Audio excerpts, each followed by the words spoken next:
Hello everyone, this is Sonam. Welcome back to my channel guys. अब अभी तक अगर आपने इस चैनल को सब्सक्राइब नहीं किया है सो प्लीज़ सब्सक्राइब कर ले and press bell icon to get all notifications here. So today current affairs 2020 from 8 September to 14 September. So welcome this weekly current affairs. Let's start.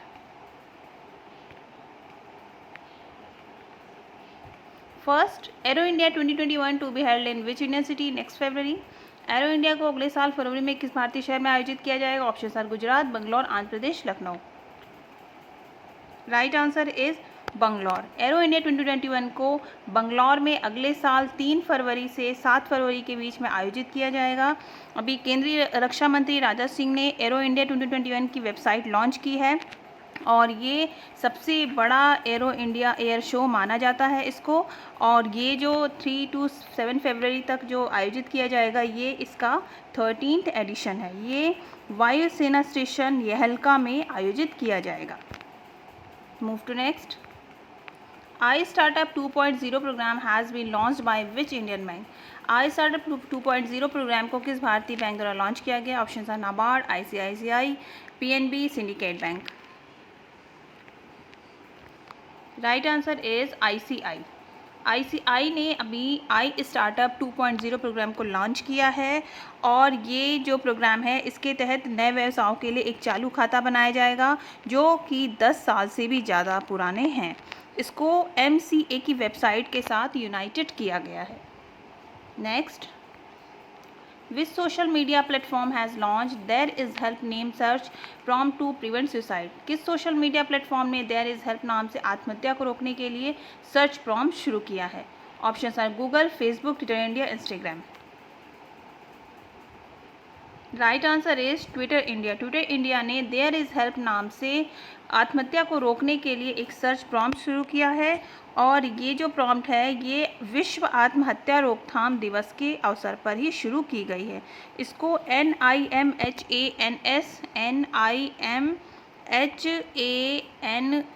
के सहयोग से लॉन्च किया गया है। क्या है ये NIMHANS? National institute of mental health and neuro sciences. Next,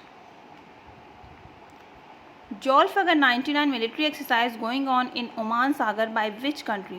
Jalfaghr 99 जो मिलिट्री अभ्यास है उसको ओमान सागर द्वारा किस देश के द्वारा किया जा रहा है? ऑप्शन है Israel, Iran, north Korea, Iraq.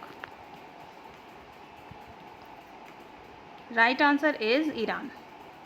Iran की नौसेना ने हार्मूज के सामरिक जलमग्रू में ओमान सागर में जोल्फागर नाम के ये जो जोल्फागर इस नाम से एक मिलिट्री एक्सरसाइज शुरू की है और ये जो नौसेना के युद्धपोत हैं, पनडुब्बी हैं, विमान और ड्रोन से जो earth to earth cruise missiles हैं और रॉकेट लॉन्चिंग सिस्टम है, इन सब का यहाँ पर टेस्टिंग होगी। Next, India agrees to 5-point plan to de-escalate LAC amid border tensions with which country? LAC पर सीमा विवाद को हल करने के लिए भारत ने किस पड़ोसी देश के साथ 5 बिंदु योजना पर सहमति व्यक्त की है? Option are Pakistan, China, Nepal, Bangladesh. Right answer is China. China ने अभी LAC वास्तविक नियंत्रण रेखा जो कि भारत और चाइना को अलग करती है उसकी स्थिति के बारे में भारत और चीन ने अभी हाल ही में 5-point प्लान पर अपना अग्रीमेंट किया है, बातचीत की है, डिस्कशन किया है। मॉस्को में विदेश मंत्री S जयशंकर और जो उनके चीनी एनकाउंटर हैं वांग यी के साथ जो उनके बीच में वार्ता हुई है वो जो सोल्जर्स हैं उनके विक्टिम और उनके जो बीच टेंशन्स है उसको कम करने के बेसिस पर ही ये जो सारी डिस्कशन हुआ है ये बेस थी।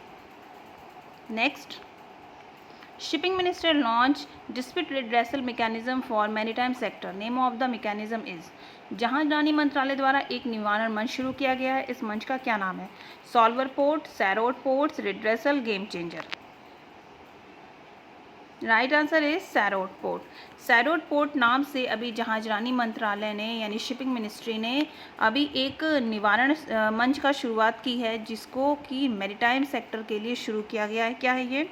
तो society for affordable redressal of disputes, यानी कि जो ये मैरीटाइम सेक्टर है इसमें जो भी इंटरमीडिएट्स के बीच में टेक्निकल इश्यूज़ होते हैं या फिर जो भी इनके बीच में डिस्प्यूट्स होते हैं उनको सॉल्व करने के लिए ये सैरोड पॉइंट्स को पोर्ट्स को शुरू किया गया है।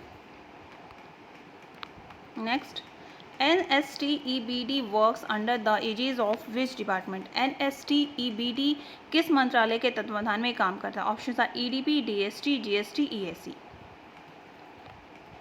Right answer is DST, department of science and technology. NSTEBD जो है वो डिपार्टमेंट ऑफ साइंस और टेक्नोलॉजी के अंतर्गत काम करता है। क्या है ये NSTEBD? तो ये राष्ट्रीय विज्ञान और प्रौद्योगिकी उद्यमिता विकास बोर्ड है। ये जो अभी DST है इसने भी हाल ही में नवाचार, उद्यमिता और ऊष्मायन को उत्प्रेरित करने के लिए राष्ट्रीय विज्ञान और प्रौद्योगिकी उद्यमिता विकास बोर्ड की जो जर्नी है उस पर एक रिपोर्ट बनाई थी। Next, US-based aerospace company Northrop Grumman named its spacecraft after which Indian origin astronaut? America स्थित एरोस्पेस कंपनी नाथुराम गुरमन ने अपने अंतरिक्ष यान का नाम किस भारतीय मूल के अंतरिक्ष यात्री के नाम पर रखा है? Option are Sunita Williams, Kalpana Chawla, Rakesh Sharma, Neil Armstrong. Right answer is Kalpana Chawla.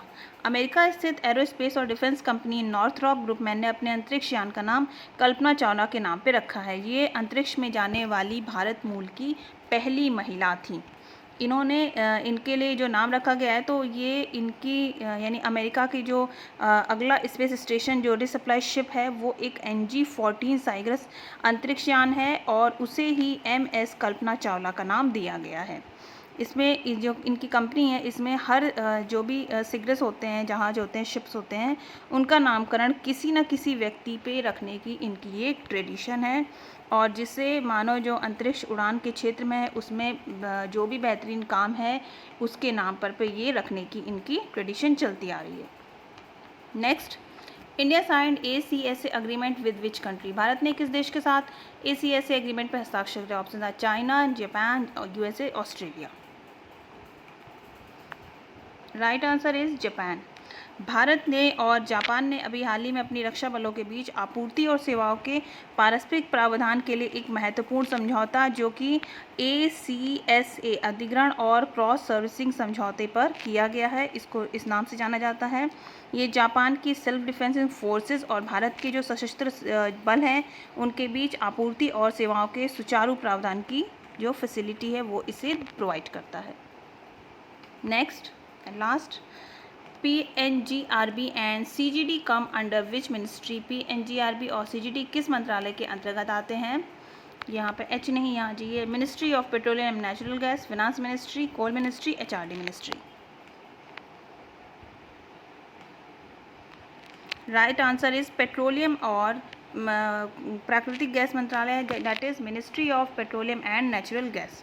जो केंद्रीय पेट्रोलियम और प्राकृतिक गैस मंत्री हैं उन्होंने अभी हाल ही में 13 राज्यों में जो 56 CNG स्टेशंस हैं वो अभी नए हमारे जो देश है उसको प्रोवाइड किया है, उसको दिया है। और ये भी बोला है कि जो ये 11 सिटी गैस वितरण यानी CGD जो प्राधिकरण है इसको लॉन्च करने के लिए काम हो रहा है। और ये जो नियामक बोर्ड है रिटेल CNG के लिए, ऑटोमोबाइल और पाइप्ड कुकिंग गैस के लिए ये लाइसेंस प्रोवाइड करता है। So guys, that's all for this session.